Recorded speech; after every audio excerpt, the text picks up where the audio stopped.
So a little reading update. Powerless by Lauren Roberts is going very well. I'm about 50 to 60 pages in.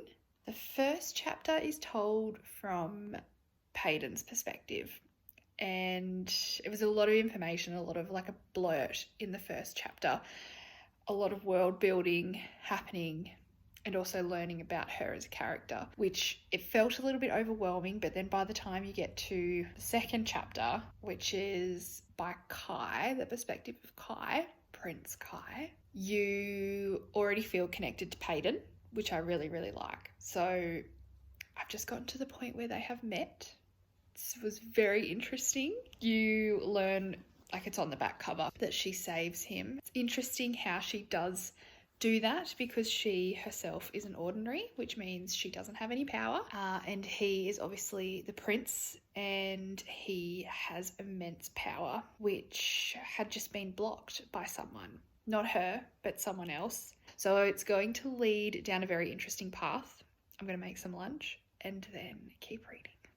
Good evening, book friends. We're a few days later, but book update. Things have gotten very interesting because there's actually another love interest who is going to keep things spicy because they're not who you would have expected. Payton is getting ready for the trials. She is going to the ball, which has been set and organised by the King and the Queen, which happens every set of trials every year, and the contestants are paired together. You would imagine Payton and Kai, Prince Kai, are going together. However, there's another certain someone who's there. I'm really enjoying it so far. I'm totally addicted. I'm up to page 164. I'm recommending this left, right and centre to friends who I know will love this book, because now that I'm past about the first 50 pages, I'm in. I'm hooked and I don't want to put it down. I literally said to someone today, I was like, I didn't think I was in the mood for fantasy, but this is making me in the mood for fantasy. I cannot believe Lauren Roberts self-published this book, and I'm not sure how long it was self-published for before it was picked up by her current publisher, who is Simon & Schuster in the US. She self-published, and I think she just did such a good job promoting this book. I was explaining it to the same friend who I was saying I didn't think I was in the mood for fantasy. She just, if you look on her social media, which I encourage you to do because she's very good at marketing her book, she just starts every reel and every video with, hey, I'm Lauren Roberts, I wrote this book. And it's fantastic because not only does like her online show you a little bit of a snippet of who she is, but you get a feel for what the book's going to be about. It's fun, keeps you on your toes, you don't know what to expect. You have a badass main character who's just gonna fight someone if she needs to fight someone. She's tough, even though she doesn't have a power and she's hiding it with being psychic. She's very tough. She's a tough little gal, and I really like it. I like reading from that kind of perspective. Probably why I like Throne of Glass so much. But anyway, that's my update for you. Keep you posted.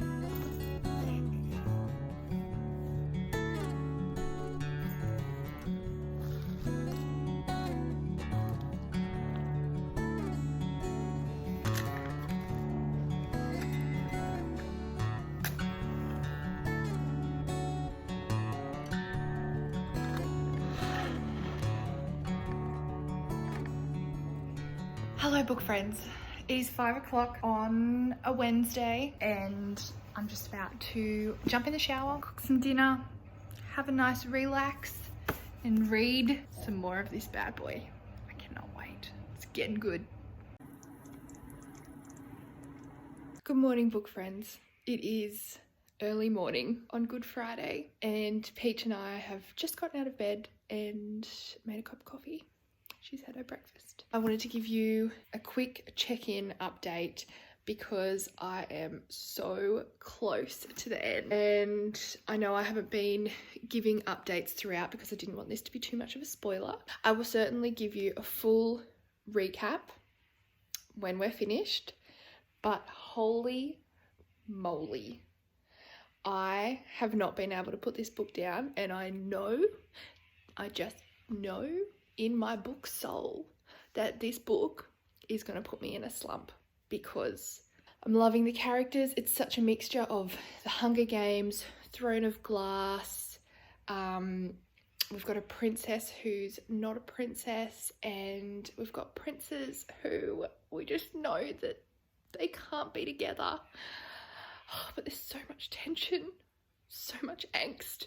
It's just fantastic. And there's like a bigger political drama at play as well, which I love when there's kind of slow movements to get to that plot part, but we need to see the world around it before we get there, and everyone's perspectives and what everyone's gaining from getting to that political stance. So I'm loving it.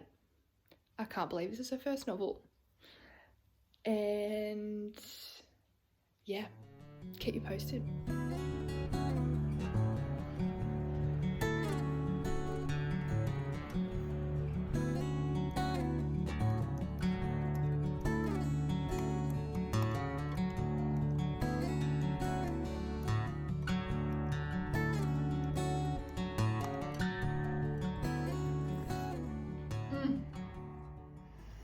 Good morning, book friends. It is quite a few days later, admittedly. Vlogging is new for me, so it's all an adventure and trying to figure out when you can film and when you can't. And also, my hair's been wet in pretty much every single clip, so don't take too much notice of that. But I wanted to come on here and give you like a recap of this novel, Powerless by Lauren Roberts, because I devoured this book. I loved it. I think it is going to be one of my top books this year. I nearly enjoyed it on par with Fourth Wing.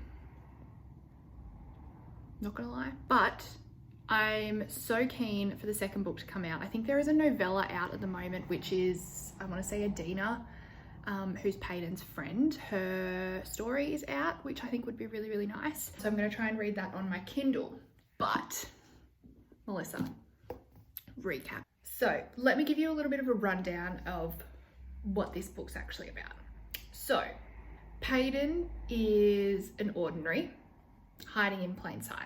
So this means that she doesn't have any magical power, no mind-bending power, no super strengths, no invisibility, no nothing. There are people in her kingdom that she's living in and society that do have powers, and they're called elites. But the current king and queen that are ruling, mostly the king, because he's a nasty man, he wants to totally make ordinaries extinct. And he doesn't want them there anymore because he is convinced, and he's convincing the population, that ordinaries deteriorate elites' power. However, ordinaries have been hiding in plain sight for a very, very long time. And that is part of Payton's history and why she feels so strongly about bringing down the current kingdom and rulers that are in place. So every year, the king has set trials, kind of like the Hunger Games, where the Hunger Games element comes in. And this is for him and society to view the strongest elite. And this year, obviously his son, Kai, Prince Kai, needs to be in there to show his strength and show that he is worthy of being his brother's sidekick when his eldest brother becomes king. Payton and Kai have had a very interesting meeting. Kai was in Lut, which Lut is the poorer part of Elia, which is the kingdom. And she saw him as someone who was rich, a little bit cocky. Payton survives by robbing, by stealing. That's how her and her best friend Adina have lived for so long as orphans.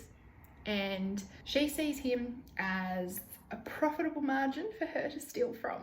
She steals from him, she gets her coins, she's on her way, and then she sees a mind silencer, and they are able to literally put a halt on and cripple elites who have these strengths and powers and magic. And this kind of triggers her memory of something that's happened to her in the past. And unbeknownst to her, she kind of just goes into fight mode and she ends up saving the prince. So all of her community sees this, and then reports obviously go back to the kingdom to say that this young person has saved Prince Kai. So then we get to the trials, and the trials are kind of like the Hunger Games, literally a set of all these different quests and tasks to test an elite's abilities and their strengths. And lo and behold, Payton is on there because she showed her strength through saving Prince Kai, but she's not actually magical. She doesn't actually have any power. She's an ordinary. So she's going undercover in the trials to infiltrate the kingdom, which is pretty cool. I loved the fighting scenes. I thought they were fantastic. I thought they were really well paced, and I was totally kept guessing on my feet. I loved seeing each person who was in the trials, each young person, all their different powers and how they could morph and become invisible or take on another person's power. It was very, very clever. And I nearly liked all the fighting scenes more than I liked the angst. But the angst was good. I must admit, I feel like it went on for a little bit too long. I feel like if we had have gotten to the juicy stuff towards the end, we would have had more emotional implications in the last chapters because of what happened. But it was good. There was heat. There was a building of friendship and trust, and I really, really liked that, especially in one trial where Payton was really unwell and Kai, he kind of went into fight mode as well, and he just naturally went and helped her. And I really enjoyed the dual perspective because then you could really see and hear their internal monologue, which I think is always really helpful when you are reading a fantasy, because you see the fighting scenes from different perspectives. You see the conversations, you understand their political stances from both sides, which then makes it more heart-wrenching at the end when you know that one side's going to come out on top, but you know that the other person is going to suffer because of it. And that was exactly what happened with Payton and Kai. Also, just love the names Payton and Kai. I think they're fantastic. I love it. Pay. So sweet. It just ticked all the boxes. It ticked all of them. I think sometimes it's not about the guessing game of a novel. It's about just connecting with the characters, connecting with the plot, being open to being taken on the journey of what the author wants you to see and what the author wants you to read. So for me, this is a 5 out of 5 stars. I loved it. And like I said, I cannot wait for the second book because I think it's going to be really interesting. Really interesting because our enemies to lovers is going to really, really come through strong because they are enemies. Big time. So that's me wrapping up this cozy reading vlog of Powerless by Lauren Roberts. I hope I haven't given you too many spoilers or alluded to too many things, because I went into this book not knowing. I had no idea what was going to happen, and I think that's the best way to go into fantasy books sometimes, because you don't have preconceived ideas. I hope you've enjoyed, and I will see you in the next one. Bye.